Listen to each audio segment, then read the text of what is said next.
Have you ever heard of a little game called Doom?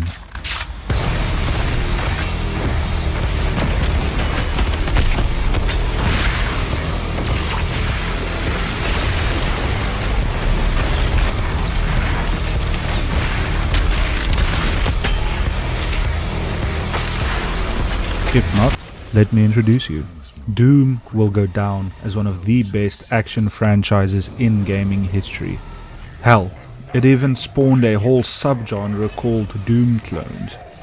And that's what my game identifies as, to a major extent, a Doom clone. My game, Operator8, has many stark differences to Doom, but it also takes a lot of inspiration from it. But why take my word for it? Let me show you.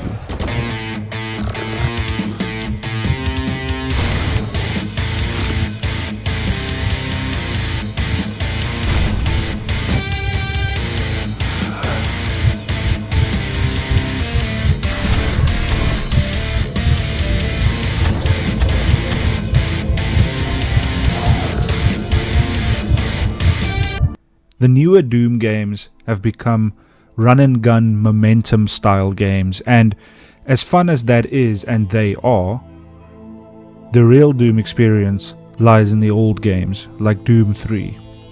Swap high-octane, limb-decimating action for slower-paced, thoughtful, environmental horror and genuine scares, and you have me hooked. Now, if you are like me, you'll like Operator 8. While the game isn't slow per se, it also isn't a momentum running type game. It focuses more on the actual horror than it does the combat pacing and level manageability. To me, I prefer storytelling to be done in the environment around you, as it were in Doom 3. Now, Doom Eternal also has this, but it tells a very different story. Doom 2016 and Doom Eternal harken more towards the actual gameplay and feeling of power than it does the horror elements that made the third one so brilliant. These are brilliant games too, perhaps even more so, but in a different way. Regardless of the differences, they are all fantastic games. In my game though, it is much more in the Doom 3 mold of things. So, what exactly is combat like in my game, and why is it that way? Well, firstly, my game is centered around low-level survival and management. You'll need to manage your vitals and energy to survive. Call it a survival light game. While Doom 3 didn't have this per se, it sure felt like it at points. So this energy management comes with the caveat of energy expenditure. What does that mean? Well, to put it simply, everything you do uses energy. In Operator 8, this energy is your oxygen. On Triton, the air is not breathable, and so the entire facility is pumped full of oxygen, almost like a casino. Lol. However, the oxygen in the facility is low now after the attack, and you have your own oxygen system as an operator that you use to survive. You replenish this by picking up canisters. The point of all this is to say that combat and movement costs energy. Maneuverability comes at a cost. So, on the combat, you have guns, melee attacks, and grenades. These are your main forms of attack and combat. However, there are also other ways to hurt enemies, like exploding barrels found around the map. A true classic. Combat is fast and meaty in Operator 8, and if you aren't careful, you can die quickly and very easily, in the blink of an eye. In a horror game like Dead Space, managing reserves is vital and a super important thing to do if you want to survive. The gameplay is methodical and strategic.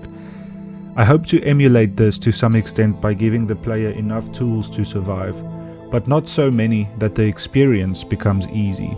It's a tightrope to walk. Let's talk about the guns in Operator 8. In Operator 8, there is a healthy variety of guns. These range from pistols and machine guns to shotguns, rifles, and special weapons like grenade launchers and laser rifles. I've spent a lot of time on the gunplay in the game because, in my opinion, it's a massive part of the feel and aesthetic of the game. How guns handle is vital, and in Operator 8 I think they handle well. You'll have to keep an eye on your shooting though, because all guns have an overheating system applied. This is balanced towards having powerful weapons but still making the game fair, not only for the player but for the game itself. Let's give these Talcar a fighting chance for Pete's sake. Different kinds of guns naturally feel different from each other. The pistol has low damage and low recoil, but it shoots fast and has lots of ammo to be found around the maps.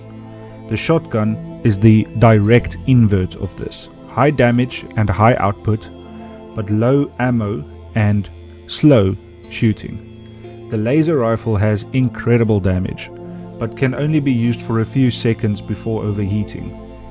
These are just some examples, as there are many more guns in the game. Creating a balance between these weapons is vital, but quite difficult to do well. So, the idea is that you can use extremely cool and powerful weapons, but at a slight disadvantage. You'll have to keep a close eye on your ammo and your weapon state, as losing a weapon mid-fight could easily lead to your death. Of course, not all Talcar are created equal, and fighting a Colossus is not the same as fighting a Screamer. You'll need to make sure you have the weapons and ammo held out to face the toughest enemies. Then, the grenades. Initially I planned on having multiple types of grenades, but as development continued, I realized that this was a bad idea for a few reasons, and so I stuck with just one, the sticky grenade. Explosions are a big part of the gameplay in Operator 8, but it can also be deadly for the player, and so you need to make sure to steer well clear of them when you play. Dying to your own grenade can happen and will happen over and over, so be careful. Explosions also trigger other explosions at times, and while this may be visually amazing, it can also be a disaster for you, the player. In another devlog I'll get into the upgrade system more deeply, but I'll just say here, all weapons, ammo reserves and even melee attacks have upgrades waiting for them. And while we are on the topic of melee, let's talk more about it. To me, this is one of the most fun parts of the game. Stomping on groups of worms or punching a Talcar Screamer in the face just because he's there just feels so right and crunchy. The player can stomp on enemies and objects like crates and barrels, as well as punch them. Use this wisely and as often as you can, but remember, any form of melee takes some oxygen to do.